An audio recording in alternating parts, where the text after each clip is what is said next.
ini luar biasa. Yesus dahsyat. Yes. Senang sekali karena hari ini kita bisa ketemu lagi dalam Bible Storytelling. Tapi sebelum mendengarkan cerita, kita mau angkat satu pujian, firman Tuhan ku dengar. Kita nyanyi sama-sama ya.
Berdoa bersama-sama. Lipat tangannya, tutup matanya, kita berdoa ya. Terima kasih Tuhan Yesus, kami bersyukur karena sampai hari ini Tuhan masih pimpin kami, Tuhan sertai kami, sehingga kami boleh bertemu lagi dalam Bible Storytelling. Saat ini Tuhan, kami akan mendengarkan cerita firman Tuhan. Kiranya Engkau memberkati setiap kami. Kami mau buka hati kami untuk Tuhan berbicara buat kami. Terima kasih Bapa, dalam nama Tuhan Yesus Kristus kami berdoa. Haleluya, amin. Adik-adik, hari ini Cici Sela mau cerita tentang rumah. Coba lihat. Nah, cerita hari ini adalah tentang dua orang bapak yang mau mendirikan rumah. Waktu itu, dua orang bapak ini mau mendirikan rumah bersama-sama. Tapi sebelum mereka mulai, mereka udah diberitahu dulu nih bahwa untuk membuat rumah yang kuat, dasar rumahnya harus terbuat dari batu. Nih, kayak rumah yang ini nih. Coba lihat. Rumahnya berdiri di atas batu sehingga dia bisa berdiri dengan kuat. Tapi kita cari tahu dulu yuk, kira-kira dua bapak ini taat nggak ya sama apa yang dikasih tahu? Bapak yang pertama, nih, tada. Lihat, dia lagi bawa batang untuk dibawa untuk bangun rumah. Tapi bapak ini nggak sabar. Dia bilang, aduh, aku capek banget nih bawa satu-satu naik ke atas. Daripada repot-repot bangun di atas batu, gimana kalau aku bangun aja di atas pasir? Jadi gak usah capek-capek bawa ini satu-satu ke atas. Lihat, bapak ini maunya cepet-cepet. Dia bilang dia mau mendirikan rumahnya di atas pasir. Berarti dia nggak dengar apa yang dikasih tahu dan dia tidak taat. Emang sih rumahnya bapak ini jadi cepet jadinya. Sementara bapak yang kedua, coba kita lihat. Wah, bapak ini kok kelihatannya capek banget ya. Bapak ini lagi duduk di depan rumahnya yang sudah jadi. Bapak ini lagi istirahat. Kira-kira kenapa bapak ini capek sekali ya?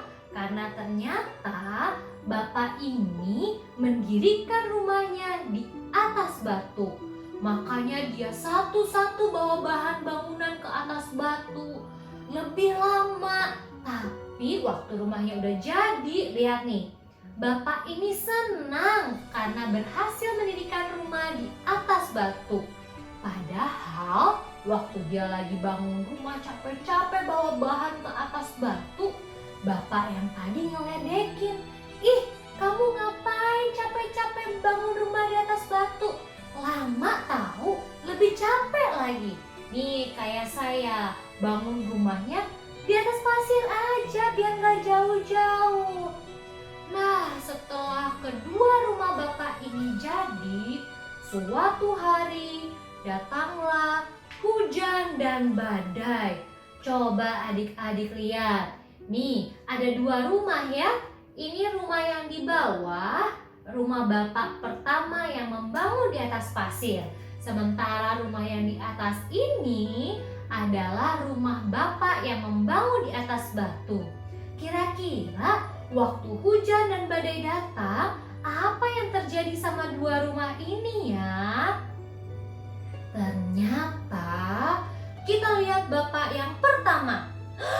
Wah, apa yang terjadi ini? Ternyata rumahnya hancur karena didirikan di atas pasir. Ketika ada banjir datang, rumahnya roboh. Bapaknya kebawa sama arus nih. Tolong, katanya, rumah saya hancur. Sekarang kita lihat yuk rumah bapak yang kedua. Kita lihat apa yang terjadi sama bapak yang kedua. Wow, ternyata karena rumah yang kedua didirikan di atas batu, rumahnya berdiri kokoh ketika ada hujan dan badai. Makanya ketika hujan datang, bapak kedua ini bisa tidur dengan nyenyak. Kenapa? Karena dia tidak khawatir. Rumahnya kokoh, bisa tetap berdiri walaupun kena hujan dan angin yang kencang. Nah, adik-adik, kita mau belajar sesuatu nih dari dua orang bapak ini. Kita kira-kira mau belajar apa ya? Coba lihat. Ini orang-orang lagi ngapain ya rame-rame ya? Terus bapak ini lagi ngapain ya? Oh, ternyata ini Tuhan Yesus lagi mengajar murid-muridnya. Melalui dua orang bapak tadi, Tuhan Yesus lagi mau ajar kita semua bahwa sama seperti ketika kita mendengarkan firman Tuhan itu adalah sama seperti batu yang kokoh. Kalau kita mendengarkan dan kita taat pada firman Tuhan yang kita dengarkan, yang terjadi adalah nih, kita akan tetap kuat dan tetap aman walaupun sedang ada kesusahan. Lihat nih, coba teman kita bisa tetap happy dia walaupun ada masalah, mungkin ada banyak PR, banyak ujian. Dia nggak khawatir karena dia taat pada firman Tuhan yang dia dengar. Jadi imannya kokoh seperti batu. Sementara kalau cuma dengerin firman Tuhan tapi tidak dilakukan, yang terjadi adalah wah, lihat ini teman kita yang satunya, mukanya sedih sekali. Terus dia kebawa sama arus banjir. Kenapa? Karena dia hanya mendengar firman Tuhan tapi tidak taat dan tidak dilakukan. Jadi ketika ada masalah datang, dia nggak kuat, dia nggak bisa bertahan dan akhirnya terbawa sama arus. Jadi Jadi, kita belajar hari ini seperti Bapak yang mendirikan rumah di atas batu, kita juga mau taat dan dengar-dengaran pada firman Tuhan yang kita dengar supaya iman kita juga kuat dan kokoh seperti batu. Yuk adik-adik, sekarang kita berdoa menutup Bible Storytelling hari ini ya. Lipat tangan, tutup mata, kita berdoa. Terima kasih Tuhan Yesus, hari ini kami sudah belajar dari kebenaran firman Tuhan. Bapa, ajar kami untuk punya telinga yang dengar-dengaran dan hati yang taat pada firman Tuhan yang kami dengar, supaya iman kami kuat seperti batu yang kokoh. Terima kasih Tuhan Yesus, di dalam nama Tuhan Yesus Kristus kami berdoa dan bersyukur. Haleluya, amin. Adik-adik, sampai jumpa lagi ya dalam Bible Storytelling selanjutnya. Shalom.